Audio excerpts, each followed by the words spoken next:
Komisi Pemberantasan Korupsi, KPK, membantah keras adanya campur tangan pihak istana yang membuat lembaga anti rasuah itu belum juga menetapkan tersangka dalam kasus dugaan korupsi kuota tambahan haji. Juru bicara KPK, Budi Prasetyo, memastikan bahwa proses penyidikan masih berjalan murni berdasarkan prosedur hukum dan pendalaman alat bukti. Baca juga, KPK tegaskan kasus korupsi kuota haji tak sasar ormas, fokus dalami peran individu. Kami pastikan bahwa proses penyidikan perkara terkait dengan kuota haji ini masih terus berproses di KPK, kata Budi Prasetyo di Gedung Merah Putih KPK, Jakarta, Senin, 22 September 2025. Bantahan ini sekaligus merespons informasi yang beredar pada akhir pekan lalu, yang menyebut adanya tekanan dari istana agar KPK menunda pengumuman tersangka dalam skandal yang diduga merugikan negara lebih dari 1 triliun rupiah ini. Budi menjelaskan, lamanya proses penetapan tersangka bukan disebabkan oleh tekanan eksternal, melainkan karena kompleksitas perkara yang sedang ditangani. KPK, menurutnya, masih terus memanggil dan memeriksa berbagai saksi untuk membuat konstruksi perkara menjadi terang benderang.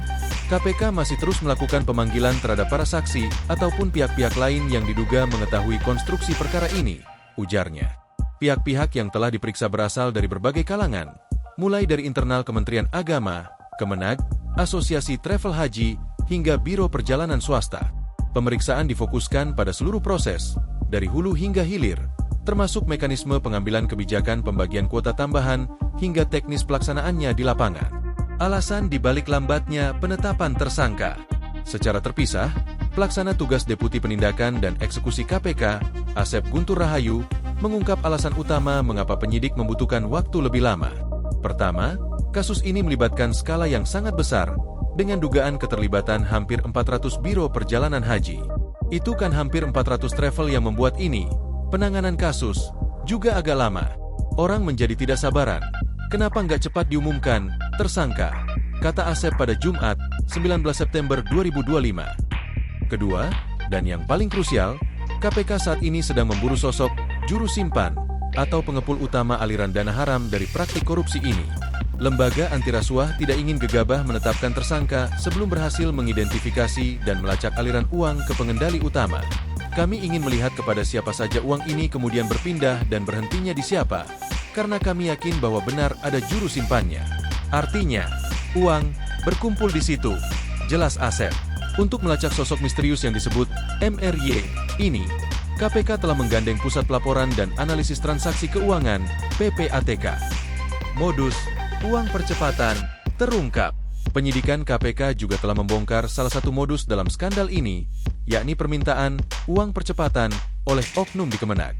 Terungkap bahwa seorang oknum meminta dana sebesar $2.400 AS, sekitar 37 juta rupiah, per jemaah untuk memuluskan keberangkatan haji khusus.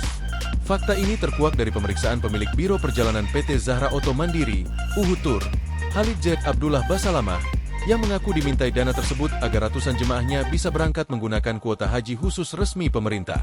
Kasus korupsi ini berawal dari dugaan penyelewengan pembagian 20.000 kuota haji tambahan. Alokasi yang seharusnya 92% untuk haji reguler dan 8% untuk haji khusus, diubah secara sepihak menjadi 50-50 melalui surat keputusan Menteri Agama. Kebijakan inilah yang diduga menjadi pintu masuk praktik rasuah, di mana kuota haji khusus yang bernilai tinggi diperjualbelikan. Meski membantah adanya intervensi, KPK memberi sinyal akan segera mengumumkan para tersangka dalam waktu dekat setelah seluruh bukti dirasa cukup. Download Tribun X sekarang, menghadirkan lokal menjadi Indonesia.